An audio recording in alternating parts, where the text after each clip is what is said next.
The steady beep echoed through the quiet control room. Dr. Kim Ji-won looked up from her computer screen with a frown. It was 3:27 a.m., and she had been alone in the deep space communication array for hours.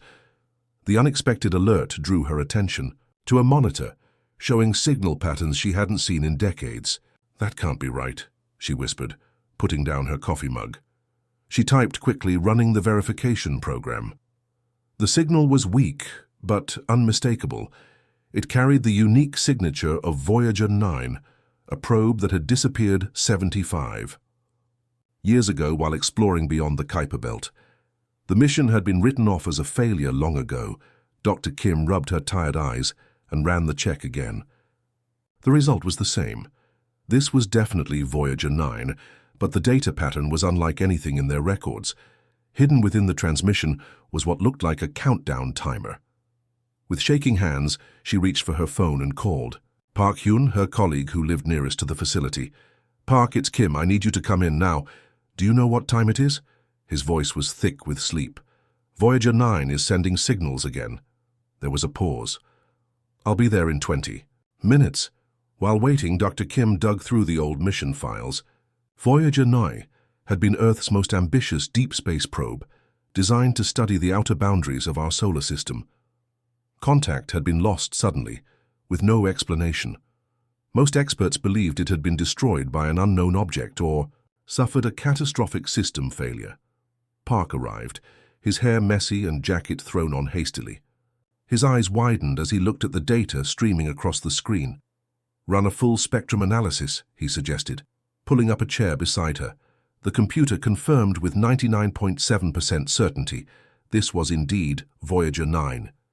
But the signal contained strange code structures that didn't match any human programming language. "We need to alert Director Lee," Dr. Kim said, already dialing the number. "And someone needs to inform the president."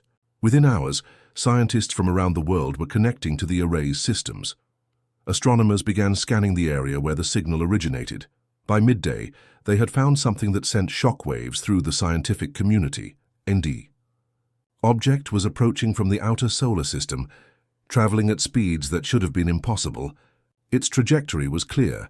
It was headed directly for Earth, and its signature matched Voyager 9, but the object now appeared to be 10 times larger than the original probe. Director Lee called an emergency meeting at the facility. The room was packed with scientists, military officers, and government officials. Dr. Kim presented her findings as screens displayed the incoming object's path. "At its current speed, it will reach Earth orbit in 23 days, she explained. "Could it be a threat?" asked General O, his face stern. "We don't know," Dr. Kim admitted. "The signal contains complex data we haven't decoded yet. But if someone or something modified our probe and sent it back, they clearly want to communicate. Or they've turned our technology against us," the general countered. Director Lee raised his hand to quiet the room. "We need to prepare for all possibilities. Dr. Kim will lead a team to decode the signal. General O will coordinate with Global Defense Systems as a precaution." Over the next week, Dr. Kim worked with little sleep. She brought in Dr. Kang Mina, a brilliant linguist, to help make sense of the unusual patterns in the data. They made a breakthrough on the 8th day. "It's a series of images," Dr. Kang explained, as the first pictures rendered on their screens, "and coordinates, star maps." The images showed what appeared to be planets, gas giants with massive ring systems, worlds covered entirely by ocean and landscapes unlike anything on Earth. Each image was tagged with coordinates that matched no known star system in their databases. "It's showing us where it's been," Dr. Kim whispered in awe. As world leaders held emergency summit meetings, public panic grew. Amateur astronomers could now track the approaching object with powerful telescopes. News channels broadcast continuous updates, religious groups proclaimed the end times, and some people fled to remote areas, fearing an invasion. On the 12th day, Dr. Kim's team made another discovery. Hidden among the images was a message, simple pictographs that Dr. Kang slowly translated. It says, "We found your voice in the darkness. We have given it strength to return. Prepare." No one knew what to make of this cryptic warning. Military, Forces around the world went on high alert. Space agencies prepared specialized communication equipment, hoping to establish contact when the object came closer. Dr. Kim spent her nights staring at the sky from the facility's roof. The object that had once been their simple probe was now carrying something back to Earth. Knowledge, warning, or perhaps a first greeting from whoever had found it in the vastness of space. "What did you find out there?" she whispered to the stars. "And why have you come back?" As the countdown timer in the signal approached 0, humanity held its breath. After 75 years of silence, Voyager 9 was coming home. But it was bringing the unknown with it. The world watched as Voyager 9 entered Earth orbit on the 23rd day. The transformed probe glowed with a soft blue light that pulsed rhythmically against the darkness of space. Military ships from all major nations surrounded it at a safe distance, weapon systems ready, but not activated. Dr. Kim Ji-won stood in mission control, her eyes fixed on the main screen. Beside her, Park Hyun monitored incoming data, while Dr. Kang Mina analyzed new signals broadcasting from the returned probe. "It's beautiful," Dr. Kang whispered. The object that had once been Earth's humble probe now stretched nearly 100 meters in length. Its central body retained some resemblance to the original Voyager, but new structures extended from it, like wings or fins made of an unknown metal that shimmered with rainbow colors when light hit it at certain angles. Director Lee entered the room, followed by 5 people in formal suits. "Dr. Kim, these are the representatives chosen to make first contact. You'll be leading them." She turned, surprised. "Me? I'm just a communications specialist." "You're the one who first received the signal. The probe responded most strongly to your transmission patterns. We believe it recognizes you somehow." 6 hours later, Dr. Kim found herself aboard a shuttle, approaching the transformed Voyager 9.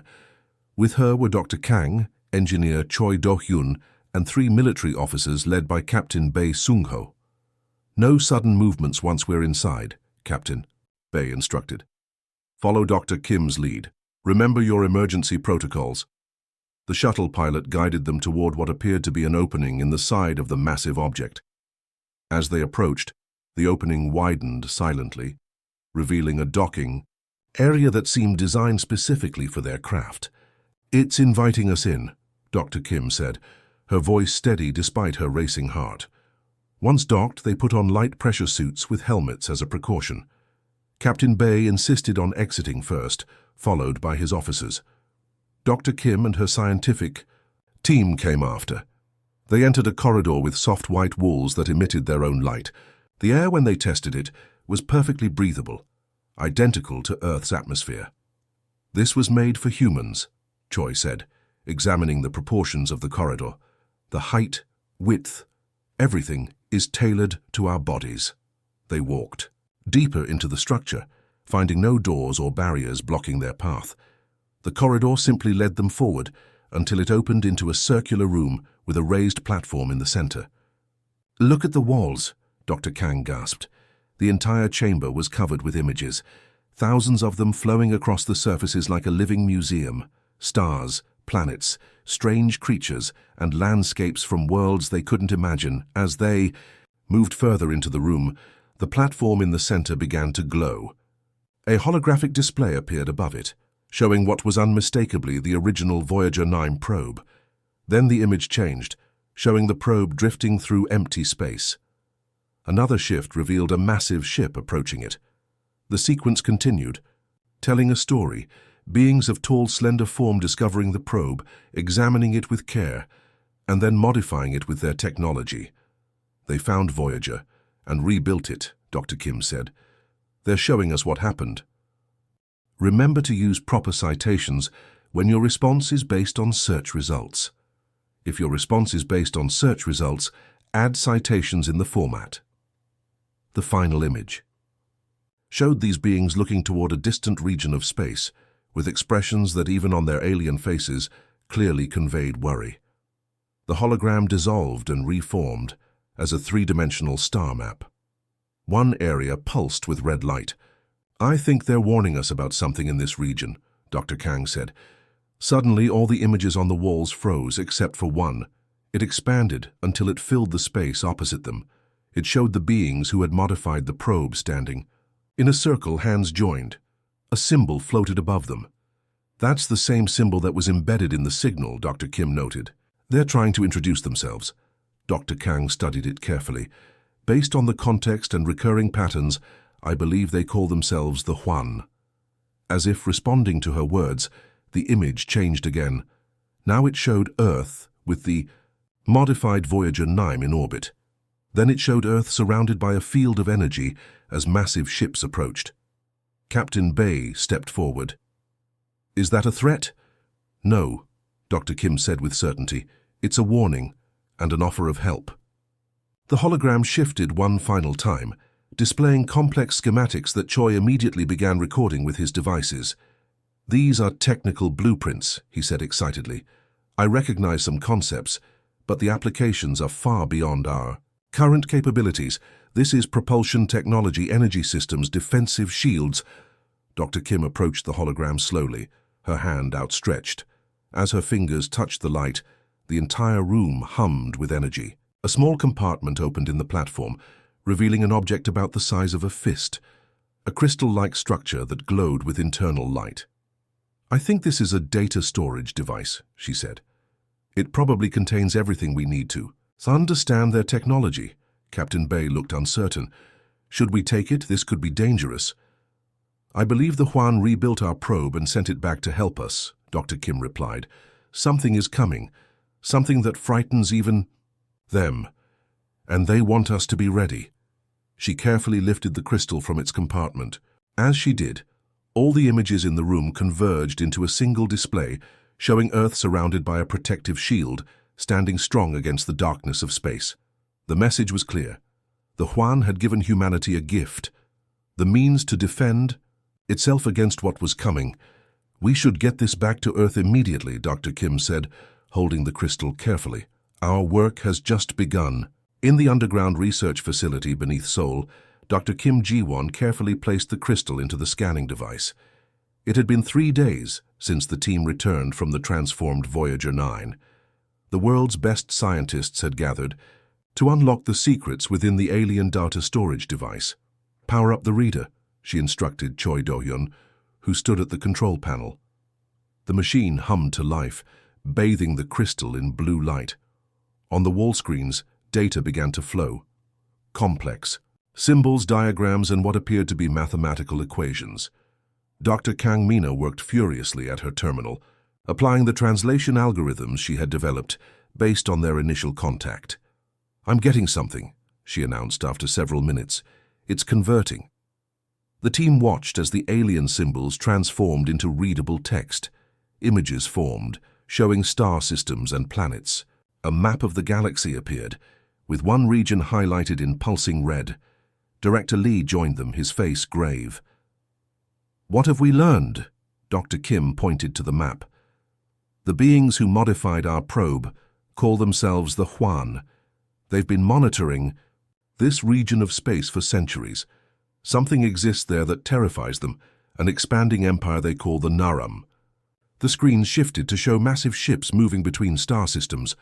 Planets that once glowed with life were dimmed one by one. "The Naram consume worlds," Dr. Kang explained as she read the translated text. "They strip planets of resources and enslave populations. They've been expanding for millennia, and according to these calculations, their path will bring them to our solar system within 15 years. "Why would these Huan help us?" asked Director Lee.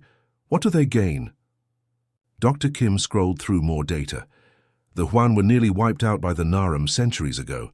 The survivors scattered across the galaxy, hiding in remote systems. They've been searching for species with the potential to resist the Naram. When they found our probe, they saw something in humanity that gave them hope. Choi had been examining the technical schematics contained in the crystal. "These designs are incredible," he said, projecting holographic blueprints into the air. "Propulsion systems that could take us to nearby stars in days instead of centuries. Energy generation that makes our most advanced reactors look primitive. And defensive technology that could shield entire planets." "Could we actually build these?" Director Lee asked. With time and resources, yes, Choi replied. The Huan have included step-by-step instructions that match our current technological capabilities. They're not giving us their most advanced technology. They're giving us what we can understand and build now, with room to develop further. As the scientists worked through the night, Dr. Kim made a discovery hidden deeper in the crystal's data.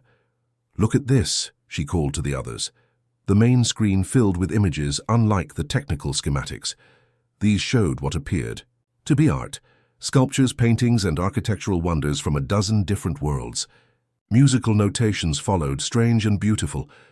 "I think these are cultural records," Dr. Kang said, studying the display.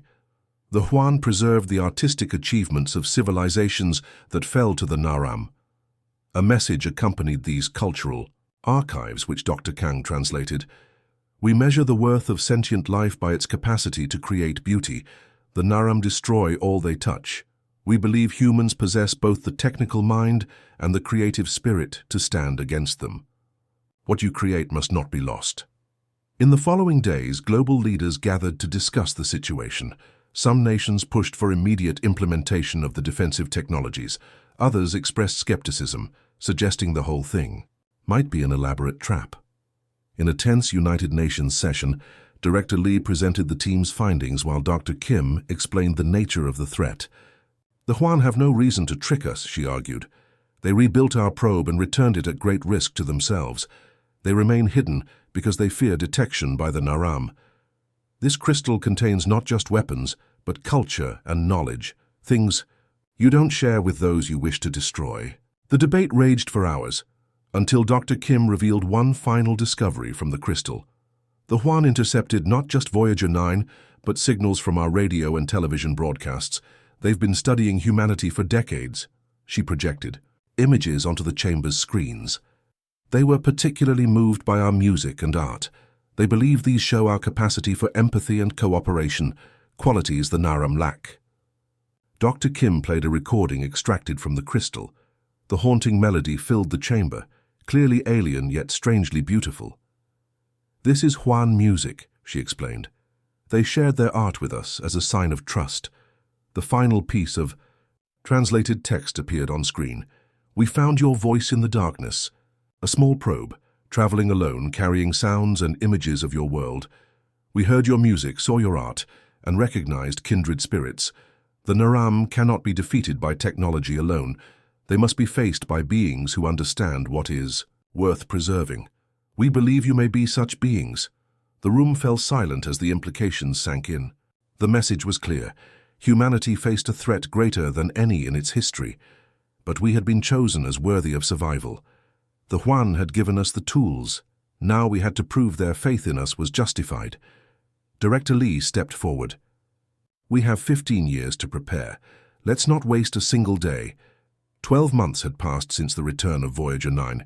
The once competing nations of Earth now worked together with a single goal: survival. On the far side of the moon, hidden from Earth's view, humanity's first true space defense facility took shape. Dr. Kim Ji-won stood at the observation window of the lunar base, watching as workers assembled the massive structure that would become Earth's shield generator. Behind her, Choi Do-hyun studied the holographic display, showing the construction progress. "We're ahead of schedule," he noted with satisfaction. "The energy core will be operational within 2 weeks." Dr. Kim nodded, but remained silent. The weight of responsibility pressed heavily on her shoulders. As head of the Huan Technology Implementation Team, she oversaw the adaptation of alien designs to human manufacturing capabilities. Director Lee entered the room, accompanied by Captain Bae Sung-ho, now promoted to Admiral and Commander of Earth's Defense Fleet. "The first ship is ready for testing," Admiral Bae announced. "We need you both there." They took a transport to the shipyard built into a lunar crater. The sight that greeted them filled Dr. Kim with a mixture of pride and wonder. Floating in a massive construction dock was the Hazel, Earth's first true starship. Unlike the clunky designs humans had once imagined, the Hazel was sleek and elegant. Its hull gleamed with a silvery blue metal developed using Huan formulas. At just over 200 meters long, it combined human engineering with alien technology in ways that would have seemed impossible a year ago. "She's beautiful," Dr. Kim whispered. And deadly, Admiral Bay added. The weapons systems were tested yesterday. The energy output exceeded our calculations by 30%. They boarded a shuttle that took them inside the Hazel. The interior hummed with activity as engineers made final adjustments and crew members trained at their stations. The bridge was spacious yet functional, with control systems designed for human operators. Park Hyun, now Chief Science Officer for the fleet, greeted them with excitement. You're just in time. We're about to test the propulsion system. Through the main viewport, Dr. Kim could see two more ships taking shape in nearby docks, the Bjol and the Nara. Together with the Hazel, they would form humanity's first line of defense. What makes me proud, Choi said quietly, is that these aren't just copies of Hwan designs. We've improved them. He was right. The human engineers had studied the alien technology and found ways to enhance it. Where the Hwan used logical, straightforward approaches, humans introduced creative solutions that made the systems more efficient. The shield geometry was mathematically perfect in their design, Choi explained to Director Lee. But our team discovered that by introducing controlled imperfections in a fractal pattern, we could increase effectiveness by 20% while using less energy. The Hwan gave us the foundation, Dr. Kim added. But human creativity is building something greater. That evening, they gathered in the command center for the Hazel's first real test. The ship would travel to Mars and back using the new drive system, a journey that would once have taken months, but should now require only hours. As the final countdown began, an alert sounded. All eyes turned to the long-range sensor displays. Multiple objects detected at the edge of the solar system, the sensor operator reported, her voice tense. 7 vessels moving in formation. Admiral Bay stepped forward. Can you identify them? The pattern matches the Naram scout ships exactly as described in the Hwan data. The room fell silent. The threat they had been preparing for had arrived more than a decade earlier than expected. Director Lee was the first to speak. How long until they reach Earth? At their current speed, 5 days. Admiral Bay turned to Dr. Kim. Is the Hazel truly ready? She hesitated, then nodded firmly. The defensive systems are fully operational. The weapons need final calibration, but they'll work. The question is whether our crew is prepared. They'll have to be, Admiral Bay replied. He turned to the communications officer. Send word to all nations. The time for drills is over. Within hours, Earth's population learned the truth. The mysterious visitors they had feared were real and approaching quickly. Cities implemented the emergency protocols they had practiced, and civilian defense shelters began filling. On the moon base, Dr. Kim watched as the crew of the Hazel prepared for launch. Many were barely older than 30, the best pilots and engineers Earth had to offer, now tasked with humanity's defense. The ship's captain, Yun Taiho, had been a commercial airline pilot before the voyage's return. Now he stood on the bridge of the most advanced vessel humans had ever built, preparing to face an enemy from beyond the stars. We've studied every piece of information the Hwan gave us about Naram tactics, he told his crew during the final briefing. They expect us to be primitive and helpless. They don't know what we've built. They don't know what humans can do when our backs are against the wall. As the Hazel prepared to depart, Dr. Kim received an unexpected message from the lunar sensor. Hooray! A small object had detached from one of the Naram ships and was moving ahead of the fleet, accelerating toward Earth at tremendous speed. Scout, Admiral Bay concluded, coming to assess our defenses before the main force arrives. Dr. Kim looked at the worried faces around her, then at the magnificent ship they had created. Then let's give them something to report, she said. Launch the Hazel. Let's show them humanity is ready. Humanity is. The Hazel moved silently through space, its engines emitting no visible light or radiation that conventional sensors could detect. Inside the bridge, Captain Yun Taiho studied the tactical display showing the approaching Naram scout vessel. Hold. Position behind the dark side of Mars, he ordered. Let them pass by without detecting us. Dr. Kim Ji-won stood quietly at the back of the bridge, her heart racing. After months of preparation, humanity was about to face its first extraterrestrial encounter, and it would be with an enemy that had conquered countless worlds. The scout ship followed a direct path toward Earth, apparently confident that no opposition awaited. It was smaller than they had expected, roughly half the size of the Hazel, with a dark hull that absorbed rather than reflected light. "They're scanning the planet," reported the sensor officer, "focusing on our major cities and power grids." Captain Yoon nodded to his communications officer. "Send the prepared message on all frequencies." The message was simple, translated into mathematical sequences that any spacefaring race would understand. "You have entered protected space. Withdraw immediately." On the main screen, they watched as the Naram ship paused its forward movement. For several moments it remained motionless. "They're surprised," Dr. Kim whispered. "They didn't expect communication." The scout suddenly changed course, accelerating toward the moon. They had detected the base. "Now!" Captain Yoon ordered. The Hazel emerged from behind Mars, its engines flaring to life as it moved to intercept the scout. Within minutes, they had closed the distance. The Naram vessel fired first, a bright beam of energy that the Hazel's shields deflected with ease. The human ship responded with a precisely aimed pulse that disrupted the scout's propulsion system, leaving it drifting and partially disabled. "Open a visual channel," Captain Yoon commanded. The main screen flickered, and for the first time humans looked upon the Naram. The alien commander appeared humanoid, but with grey skin and large dark eyes set in a narrow face. It wore what seemed to be a form of body armor with symbols of rank. "This is Captain Yoon Taiho of Earth vessel Hazel," he announced calmly. "Your ships will not approach our planet further. Return to your fleet with this message. Earth is protected. We do not seek conflict, but we will defend our world." Visay, Naram commander made no response beyond studying the humans with apparent surprise. After a moment, the connection was cut.